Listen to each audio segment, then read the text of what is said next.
Halo guys, apa kabar kalian semua? Mimin di sini bakal melanjutkan alur cerita Sword Star. Disclaimer dulu bahwa kemungkinan besar ada perbedaan antara novel dan versi Donghuanya, tapi alur cerita utamanya tetap sama. Jadi tanpa ragu, Mimin akan membawakan alur ceritanya. Ruang sunyi itu seperti jurang tanpa waktu.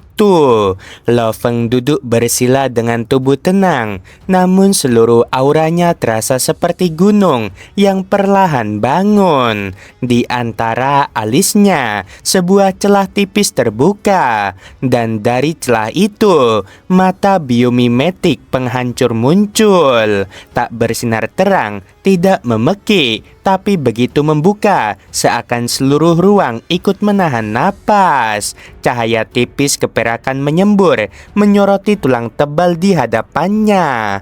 Tulang itu berwarna kusam, namun di mata Lo Feng, isinya seperti lautan bintang, penuh jalur, guratan, dan pola-pola yang mengalir seperti sungai kegelapan. Meski tidak sekuat mata kehidupan primordial tingkat tinggi, tetapi di level Kaisar Dewa, ini adalah teknik pengamatan kelas puncak. Ia mengamati pola demi pola yang terus berubah seiring ia menembus lapisan-lapisan dalam. Dan tiba-tiba wawasan itu datang seperti petir. Jadi begini rupanya memanfaatkan inti kehidupan sesederhana ini. Mata Lo Feng berkedip. Ini sungguh luar biasa. Di sekelilingnya, puluhan kotak hitam teratur tersusun. Di dalamnya, lebih dari 300 sisa kehidupan primordial tingkat rendah, tipe kehidupan, tipe penghancuran, dan tipe campuran yang langka. Setiap satu adalah potongan rahasia purba. Ia menatapnya satu persatu. Tidak ada yang sia-sia. Semuanya adalah bagian dari menara pemahamanku. Kehidupan primordial tingkat rendah, tingkat tinggi, tingkat dunia, hingga leluhur primordial. Setiap tingkatan bukan sekedar naik level. Setiap lompatan adalah transformasi hakiki, sebuah pergantian struktur kehidupan itu sendiri. Dan dari sisa-sisa tingkat rendah inilah fondasi itu dibangun. Jika tingkat rendah saja sudah sedalam ini, Lo Feng menggeleng kecil, maka tingkat tinggi pasti seperti samudra tak berujung. Ia menutup mata sesaat, membiarkan mata biometik menyerap setiap detail. Semua itu mengalir masuk bagai gelombang demi gelombang. Tiba-tiba, jalan kehancuran Lo Feng bergetar hebat. Aura mengerikan yang menandakan perubahan tingkat melesat dari tubuhnya.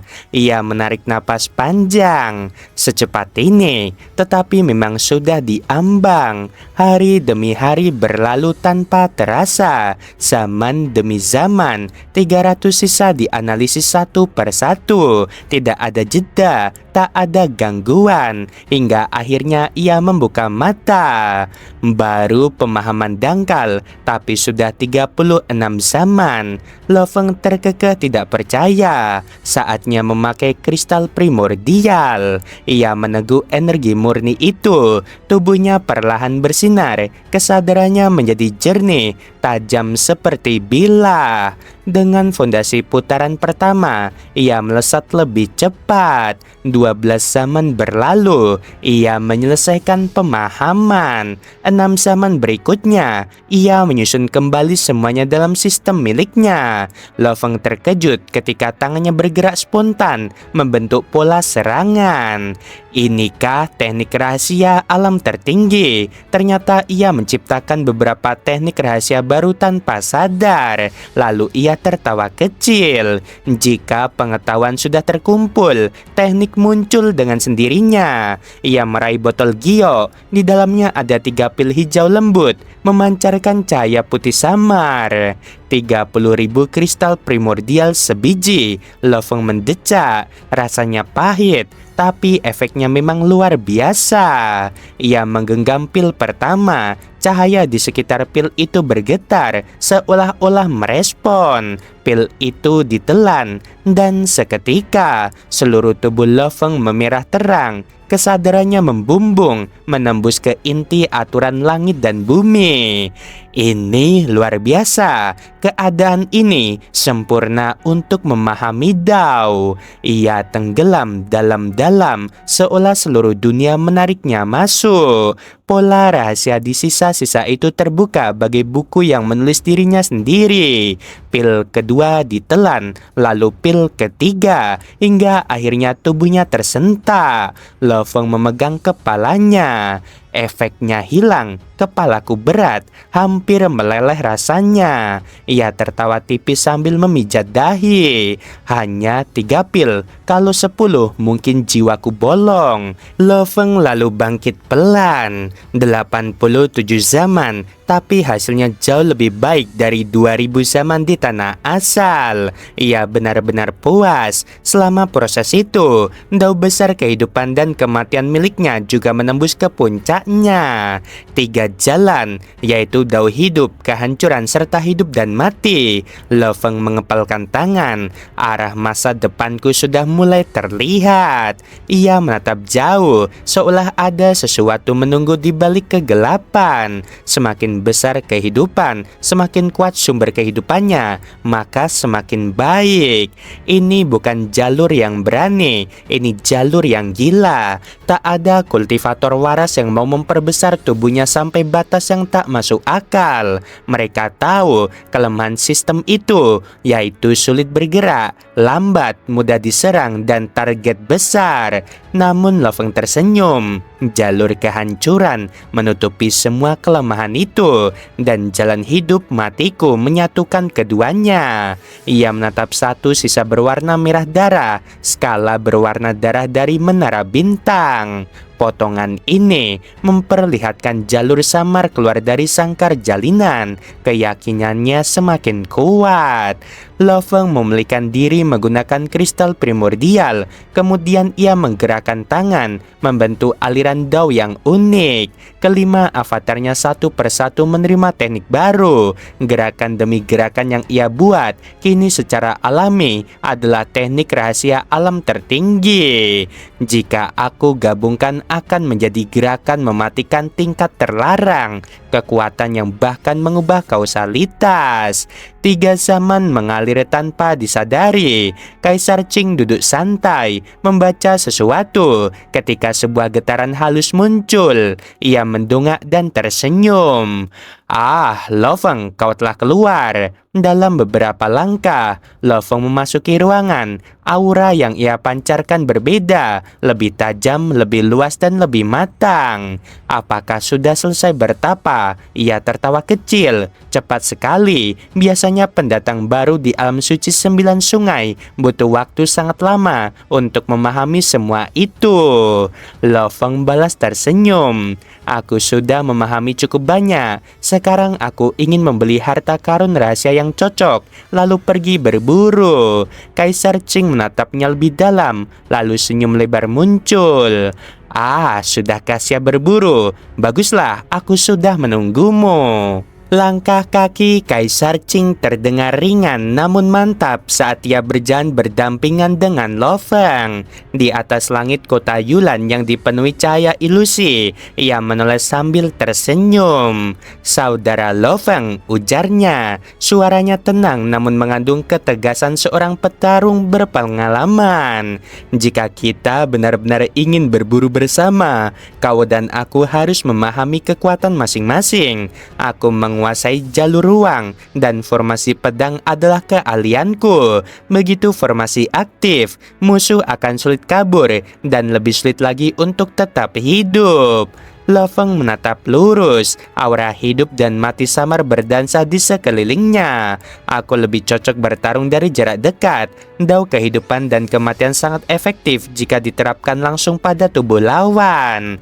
Kaisar Qing tertawa riang. Justru itu, kau maju di garis depan, aku mengunci dari belakang. Perpaduannya sempurna. Tidak banyak kultivator berani menerjang makhluk primordial bawaan secara langsung. Mereka terlalu ganas, terlalu liar, dan terlalu ulet. Loveng menunduk menatap kedua telapak tangannya. Meski begitu, aku merasa masih kekurangan sesuatu, yaitu senjata yang benar-benar cocok untukku. Apakah itu saja? Kaisar Qing menepuk pundaknya. Ayo kita cari sekarang. Kalau kurang kristal primordial, aku pinjamkan milikku dulu. Loveng menggeleng kecil. Aku berutang budi terlalu banyak. Itu bukan hal yang baik. Mereka berdua pun segera menuju pusat kota Yulan.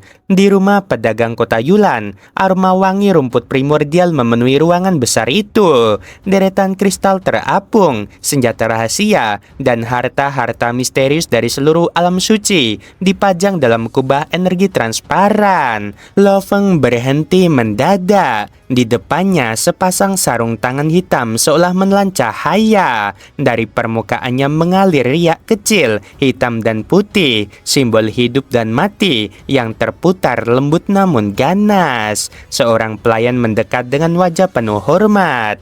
Tuan, itu adalah karya Dao Tuan Waningmun saat masih muda, mengandung misteri kehidupan dan kehancuran. Kedua jalur itu ketika dipadukan memiliki kekuatan penghancur yang luar biasa. Kaisar Qing menyimpitkan mata. Dao Tuan Waningmun, salah satu eksistensi puncak alam suci kegelapan. Dua jalurnya mencapai tingkat primordial setengah langkah. Barang yang ia buat, meski di masa mudanya tidak mungkin biasa. Loveng bertanya, ini berapa harganya? Pelayan itu tersenyum dengan penuh kesopanan, namun jelas mencoba menahan bangga. 150.000 kristal primordial. Loveng mengangkat alis. Terlalu tinggi, turunkan. Pelayan terkekeh kecil.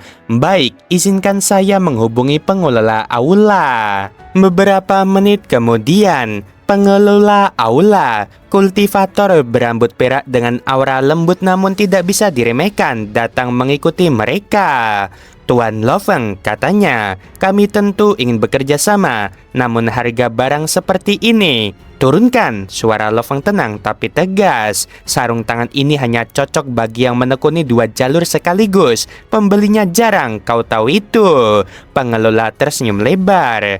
Benar juga, bagaimana kalau kita diskusi sedikit lagi? Setelah beberapa kali penawaran, saling menguji, dan masing-masing mempertahankan posisi. Pada akhirnya, 98.000 kristal primordial. Kaisar Qing menepuk punggung Loveng, tawa besarnya bergema.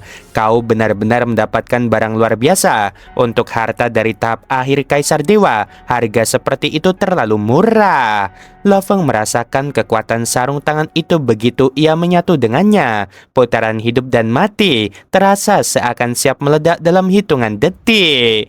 Di rumah gua Kaisar Qing, Difu menatap Kaisar Ming dengan raut cemas. Apakah kau benar-benar berniat berburu?